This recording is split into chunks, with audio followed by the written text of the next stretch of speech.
Bonsoir, bienvenue à TV Célébrité. Bonjour. Alors, explique-nous comment tu es arrivé au Voice Kids. Alors, j'ai fait une audition à la Diamond School à Cannes et ma prof de chant, un mois plus tard, m'a annoncé que j'étais prise aux auditions à Aveugle de The Voice Kids. D'accord. Juste pour ta voix. Oui. Il y a le côté scénique aussi quand même dans le... Je pense, je sais pas du tout en fait. D'accord. Mais toi, tu as été vite choisi alors. Oui, on va dire ça. Vite, quoi. Oui. Donc tu avais vraiment des talents. Ça, je sais pas, peut-être. Ça suit son cours.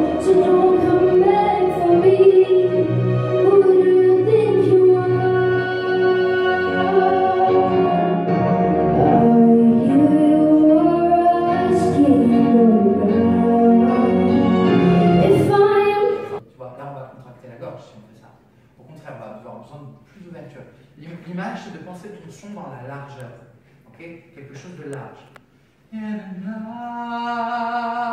Et pas. Si je fais ça, je fais ça. Non seulement je fais ça, mais en plus je le fous dans le nez. Donc dans les deux cas, ça n'a aucun intérêt. Ok? Plus ouverture. Ok? Sur tous tes grains. Pareil. Plus tranquille encore. Ok? J'ai besoin que ce soit plus lax. Là, il y a une tension. Ok? C'est jamais pareil. On sent vraiment que c'est un petit peu tendu localement. Je regarde. Ok, aucune tension, tu m'enlèves tout.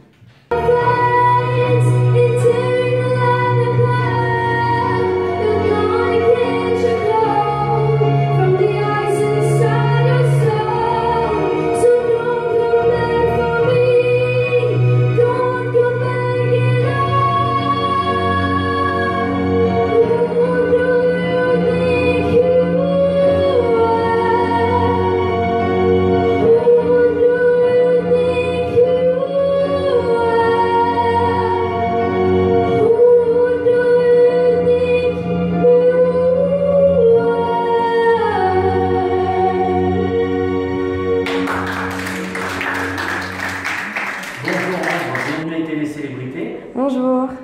Alors explique-nous ta réussite du moment, qu'est-ce qui t'est arrivé là, au sein de l'école? Au sein de l'école, donc en fait j'ai eu l'occasion déjà de prendre des cours de chant avec Michael Vézigo, qui est un très bon professeur de chant. Et en fait, suite à un casting que j'ai pu faire sur le net et après ça s'est poursuivi à un endroit, j'ai pu rencontrer la maison de disques Monkey Tunes Talent. Et en gagnant ce casting, ça m'a permis la victoire de gagner un single sur le harcèlement. Et le Soremo Junior, c'est un festival comme l'Eurovision, donc des moins de 16 ans. Et en fait, j'ai chanté avec ce single sur le harcèlement car ça me tenait vraiment à cœur en fait, de me différencier des autres. Au lieu de prendre une reprise, de faire vraiment quelque chose qui me tient à cœur et qui parle pour moi. Et du coup, je me suis dit, pour cette grande chance d'avoir été prise pour la France, et de pouvoir faire ce single. Donc voilà. Et ma maison de disque était présente, donc ça m'a vraiment fait quelque chose. Et j'ai eu la surprise de terminer avec la France, deuxième. Donc ça a été vraiment, comme j'ai dit, une énorme surprise parce qu'il y avait un niveau, waouh, c'était oufissime. Et du coup, par la suite, ça m'a permis de faire encore plus de scènes, de me faire encore plus connaître. Donc voilà. Et on t'a imposé le thème? Le thème. Le thème, la chanson?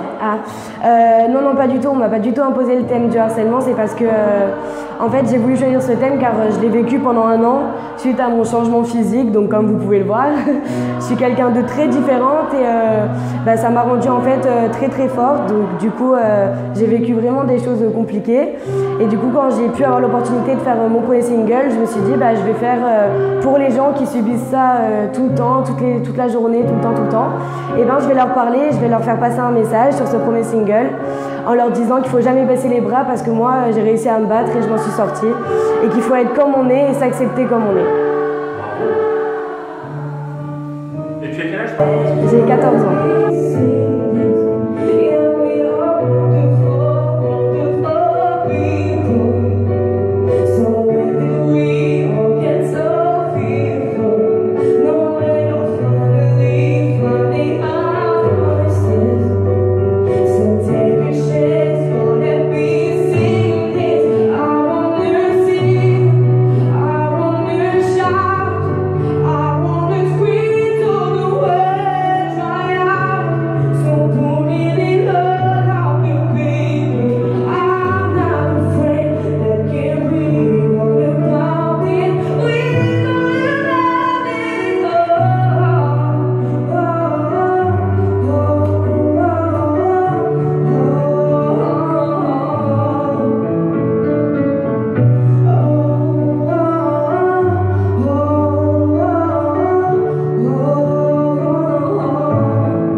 Alors, on a décidé de créer ce centre ici, dans cette région, parce que déjà, on est originaire de Cannes, tous les deux. Et on a toute notre famille qui est ici. Et puis, c'est une très belle région où il y a des très beaux talents, il y a des beaux diamants à travailler, à façonner, des belles pierres précieuses.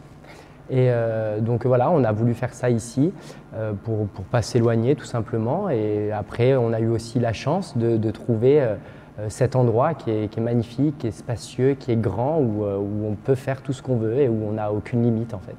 Oui, en fait, pourquoi pas Paris? C'est ça que je voulais en venir.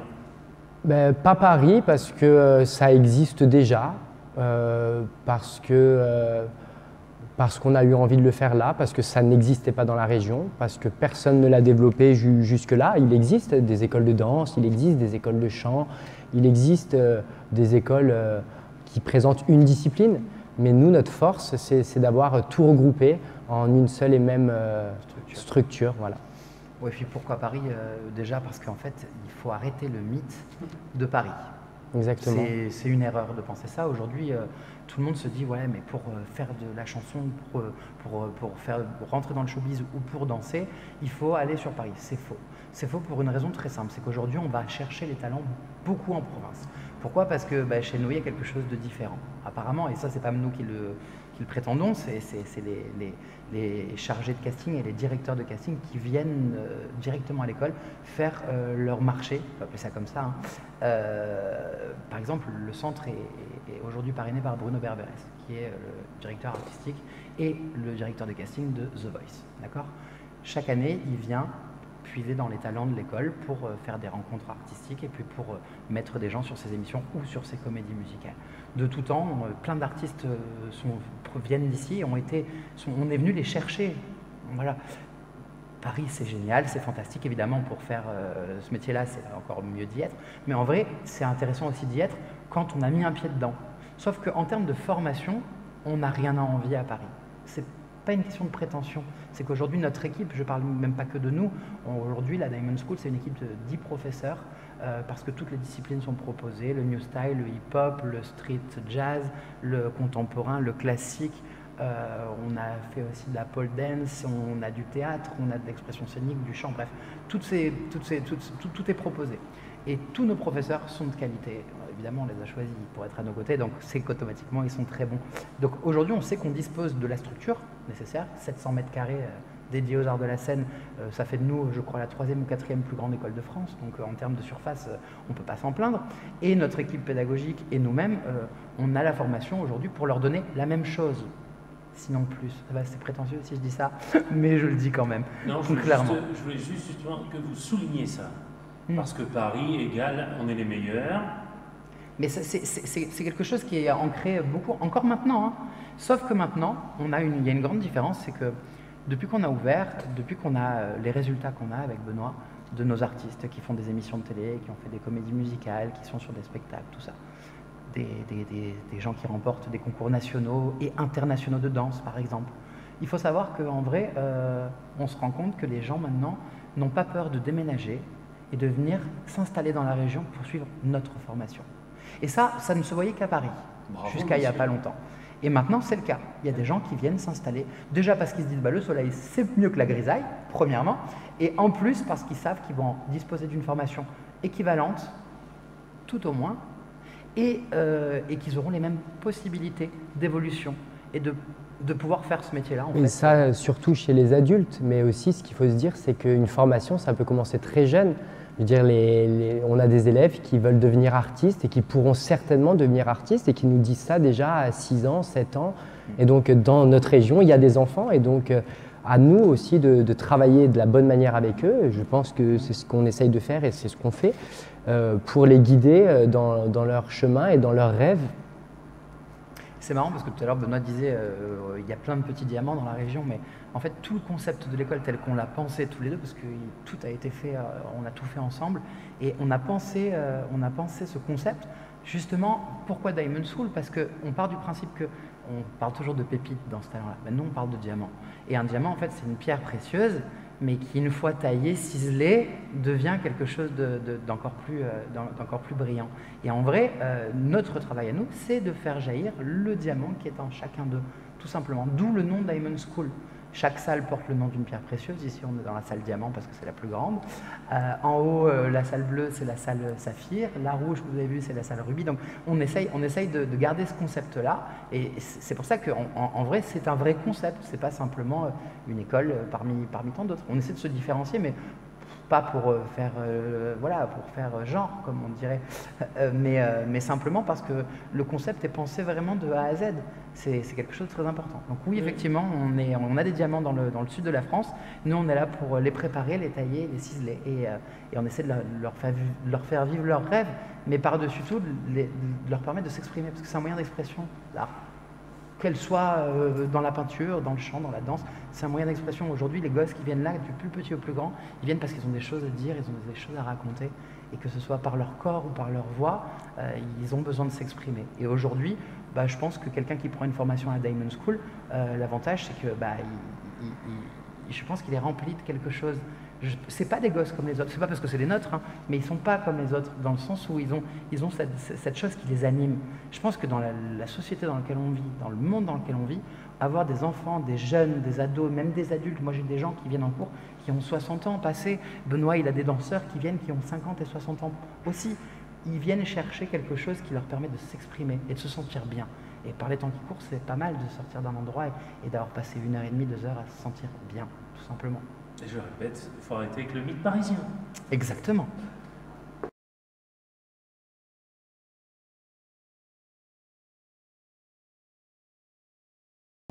Alors, à la base, on a la même fonction, on est tous les deux directeurs artistiques de la Diamond School.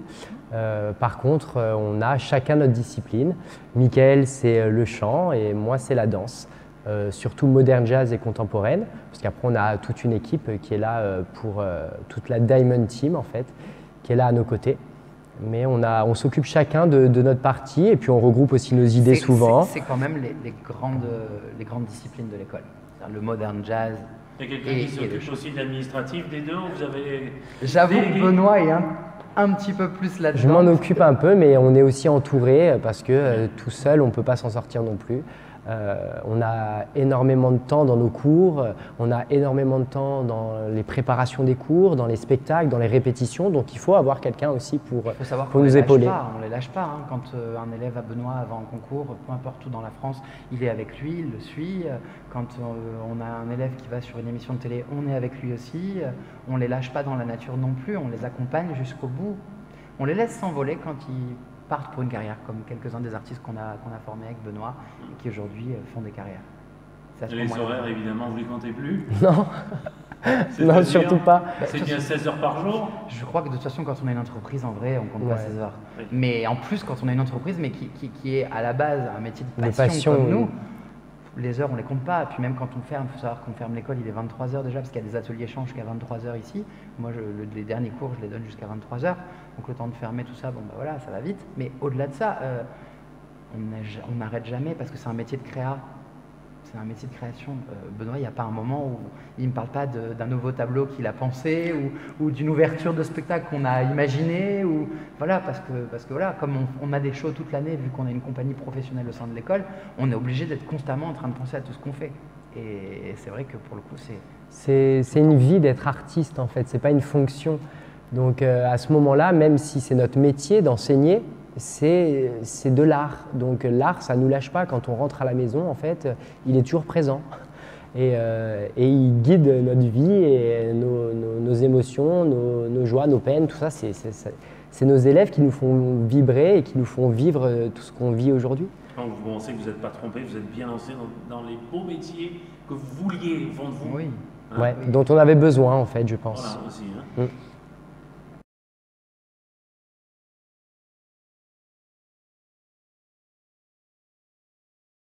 La détermination. D'accord. L'ambition, la détermination, effectivement, c'est d'abord ce qu'il faut. En fait, je reprends souvent cette phrase-là et mes élèves qui regardent le reportage vont rire parce que c'est quelque chose qu'on dit souvent avec Benoît. Mais c'est Jacques Brel qui disait ça. Il disait, mais moi, je ne crois pas au talent. Je crois à l'envie de faire des choses. Je crois au travail. Et c'est la réalité. La sueur et le travail.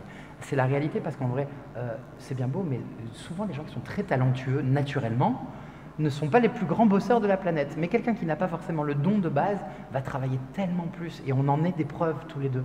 Parce qu'on a beaucoup travaillé pour pouvoir obtenir et notre niveau et notre vie aujourd'hui d'artiste. Parce que, en vrai, on a connu tous les deux des gens qui étaient peut-être plus talentueux que nous à la base, mais qui n'ont pas réussi à faire ce qu'ils aiment simplement parce qu'ils n'ont pas compris qu'il y a une notion de travail, même dans l'art, qui est énorme.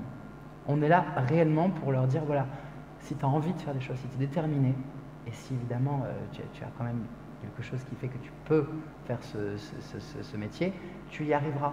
Mais il ne faut pas qu'il y ait de plan B dans ta vie. Il faut que tu choisisses de faire ça envers, contre tout, en n'ayant pas peur justement de souffrir, parce que c'est de la souffrance. Mais on ne leur ment pas.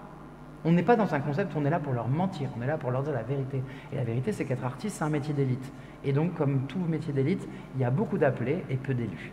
Donc si dès le départ, tu te dis pas « Ok, je suis capable de livrer ma vie à ça, parce que j'en ai besoin et parce que c'est une nécessité encore plus qu'une envie », à ce moment-là, la vie fait le tri, tout simplement. Mais oui, détermination, c'est ambition et détermination, ce que dit Benoît, c'est la réalité. C'est la première chose, le premier facteur.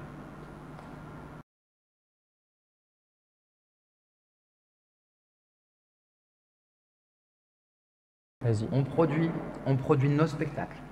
Simplement parce que, comme je le disais tout à l'heure, on a une formation professionnelle, qui sont des jeunes de 18 à 28 ou 30 ans, qui travaillent avec nous, qui ont un cursus assez difficile, puisqu'ils sont presque 25 ou 27 heures par semaine à nos côtés, hein, donc ça prend quand même beaucoup de leur temps.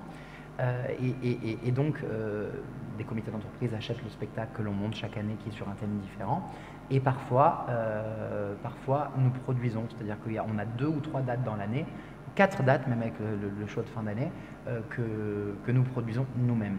D'accord ? Nous louons personnellement nos salles, on paye nos techniciens, tout ça, et on produit nos propres spectacles qui se remplissent par la notoriété de l'école et par-dessus tout par les parents des élèves, bien sûr, qui suivent aussi leurs enfants, ce qui est un petit peu normal quand même. Donc oui, on a cette fonction de producteur quelques fois dans l'année dans les spectacles que l'on produit nous-mêmes.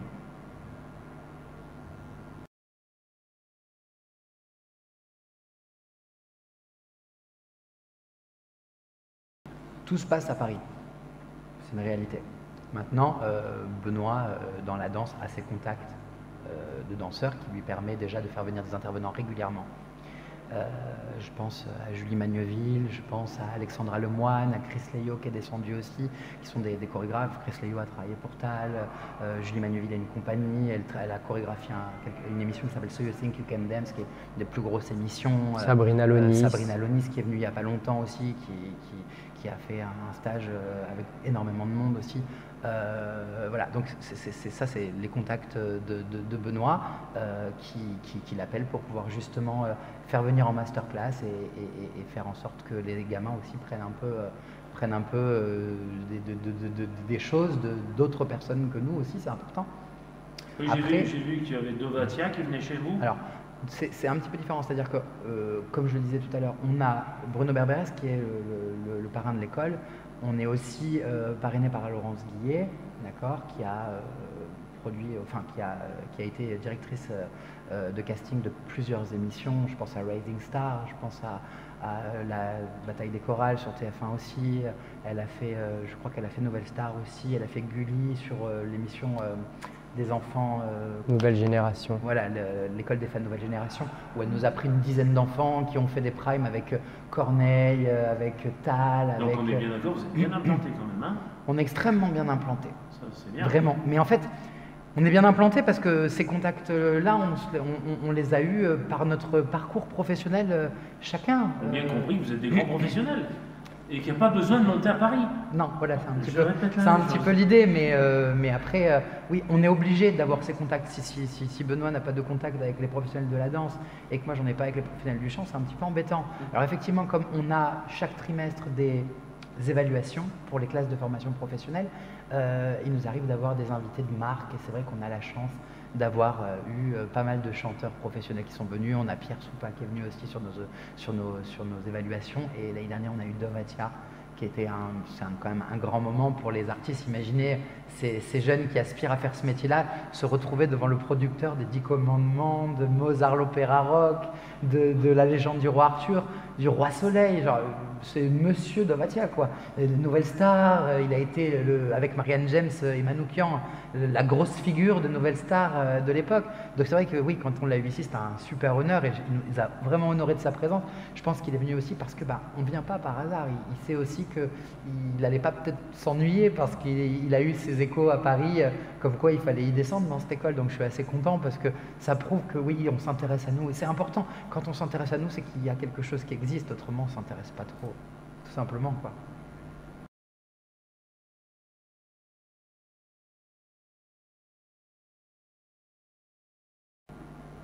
Juge, Oui, Juré. juge arbitre. Hein.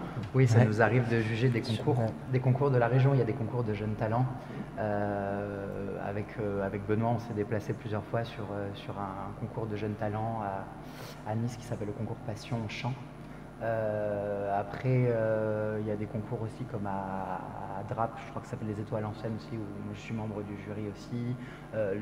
L'idée, encore une fois, je déteste ce truc de juger les artistes, mais c'est vrai que c'est important en fait parce qu'on fait des rencontres aussi et c'est important d'être présent et nous-mêmes, on envoie aussi des élèves dans les concours. C'est important pour nous de participer à ça quand on nous appelle pour être juré, même si c'est pas quelque chose qu'on aime faire, parce que je pars du principe que l'art ne se juge pas. Ce qui va être excellent pour l'un va être plus mauvais pour l'autre.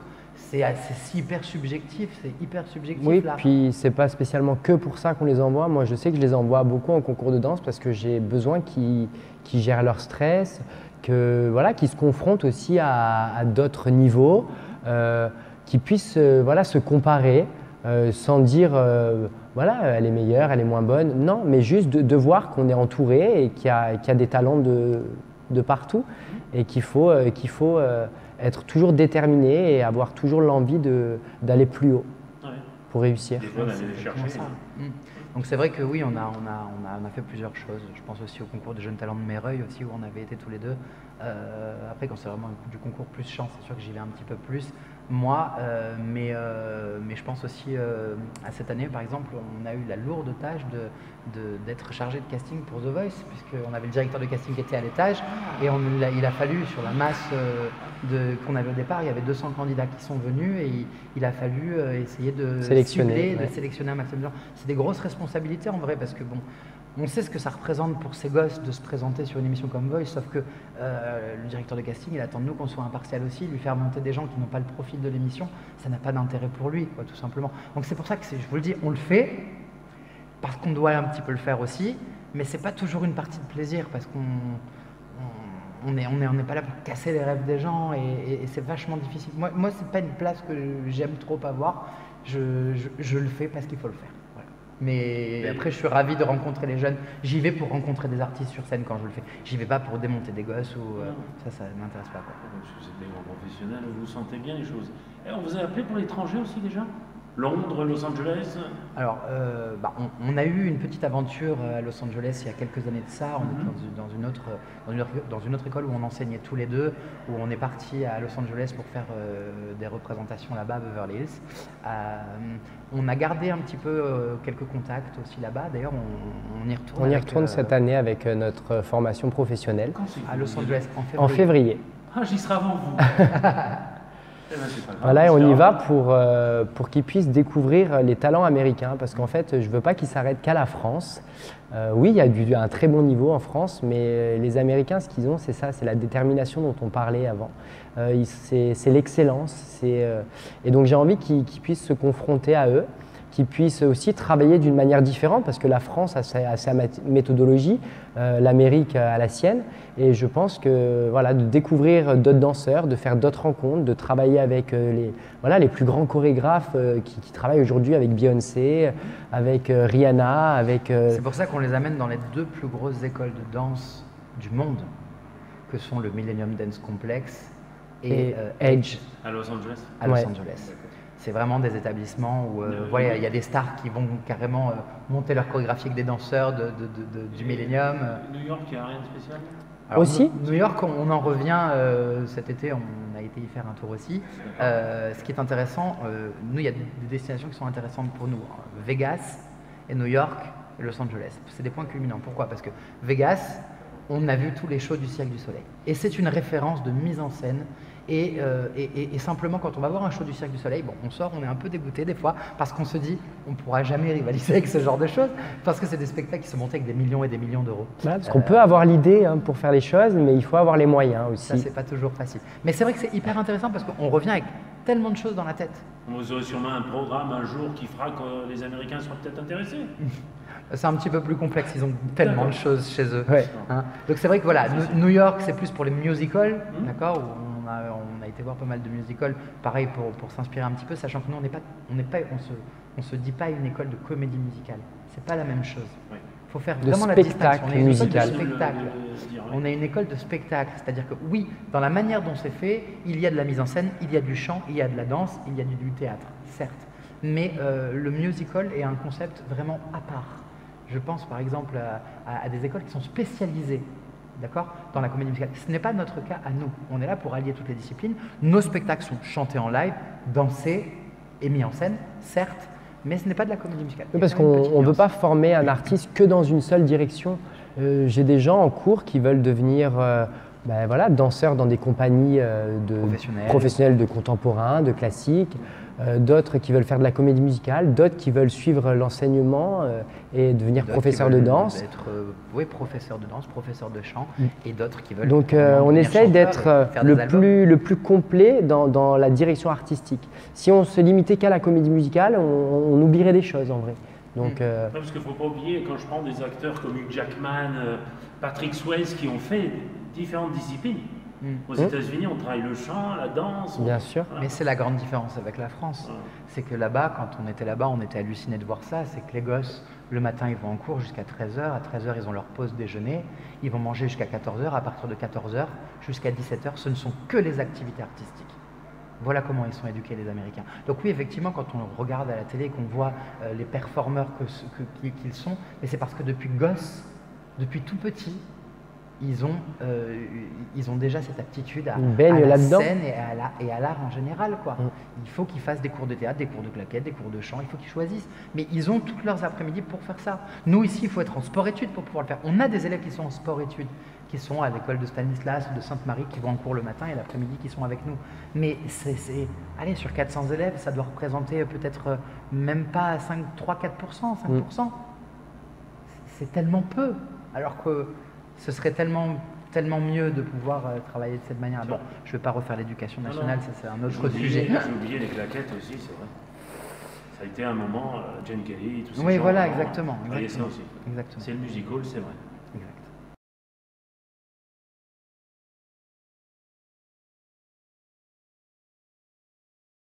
Oui, bien sûr. On organise des stages tout au long de l'année. Donc, il y en a pour les enfants, il y en a pour les ados, adultes. Donc, les enfants, on organise des stages de comédie musicale, justement, en avril et en juillet, où ils travaillent sur toute une semaine, en fait, pour monter tout un spectacle, chanter, danser, jouer, et qui présentent en fin de semaine dans une salle de spectacle, devant un public. Et donc, dès tout jeune, ça les met dans le milieu. Et puis on a des gens de l'école qui viennent, mais on a aussi beaucoup d'élèves, d'enfants de l'extérieur qui viennent et qui peut-être se découvrent la passion à ce moment-là. Donc c'est très intéressant. Et puis on a aussi des stages, des masterclass avec des professionnels qui viennent de Paris, qu'on appelle pour que les artistes travaillent avec eux. Et on fait des masterclass donc sur des week-ends, sur des soirées. Là justement, on en a très prochainement, le 1er décembre, avec Alexandra Lemoine, qui descend, une chorégraphe qui a travaillé sur France 2, qui a fait des comédies musicales et qui va venir apporter un petit peu à mes élèves son parcours et puis son style à elle.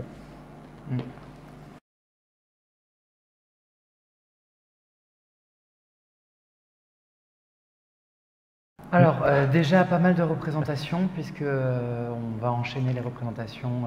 Le 26 novembre, on sera à Mandelieu, au Royal Casino, pour le défilé qui sera mis en scène et qui sera chanté en live, qu'on organise avec la ville, main dans la main avec la ville de Mandelieu, qui seront faits avec les artistes de l'école. On va participer aussi à des représentations pour des causes humanitaires et pour des associations qui se battent contre le cancer.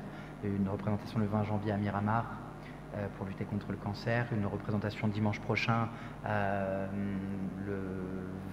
le 19 novembre, c'est pour des écoles qui ont été détruites à Saint-Barthélemy et à Saint-Martin à cause de l'ouragan. Voilà, ça c'est toutes les écoles de danse qui se mobilisent, c'est important. Après on a aussi un spectacle au Théâtre de la Licorne avec l'association Adrien, qui est une association qui se bat, René Molinès, le président de cette association, qui se bat pour les enfants malades. Ça, c'est vraiment une cause qui nous tient très à cœur. On parraine aussi l'association et on envoie beaucoup de chanteurs qui vont chanter dans les hôpitaux pour être au chevet des enfants malades et de pouvoir leur donner un petit peu d'espoir. Alors ils se déguisent en super-héros, c'est le concept du truc, et les gamins ils ont des étoiles dans les yeux parce que voilà, ils ont les chanteurs qui leur chantent les Disney, les chansons que les enfants adorent tout simplement. Restos du Cœur. On a les Restos du Cœur aussi, l'association En Harmonie, Marie-Françoise Nakache qui fait un spectacle des Restos du Cœur où la compagnie sera présente aussi. On a des dates en café-théâtre, au café-théâtre de la Comédia aussi, au Canet, où on a les chanteurs qui se produiront, des concours de chant qui arrivent, des concours de danse qui arrivent. On a aussi notre compagnie qui va évoluer sur plusieurs scènes de la région. Et puis sûrement, mais ça je ne peux pas trop en parler, donc je vais simplement vous dire que il se peut que vous voyez des élèves de l'école encore cette année sur l'émission The Voice et The Voice Kids. Très bien, on est heureux. Il ne s'est jamais passé une saison sans un de nos élèves, donc on va tâcher. On touche du bois. Il n'y a pas de raison, messieurs. Voilà. En tout cas, je vous remercie. Merci à vous. On passe un bon moment et qu'est-ce que je voulais vous dire? Je vous souhaite une longue vie dans ce métier, mais je pense que vous allez peut-être être obligé de monter un gros truc aussi à Paris un jour. Pourquoi pas? Pourquoi On pas. verra. Ou ailleurs. Oui, Ou ailleurs.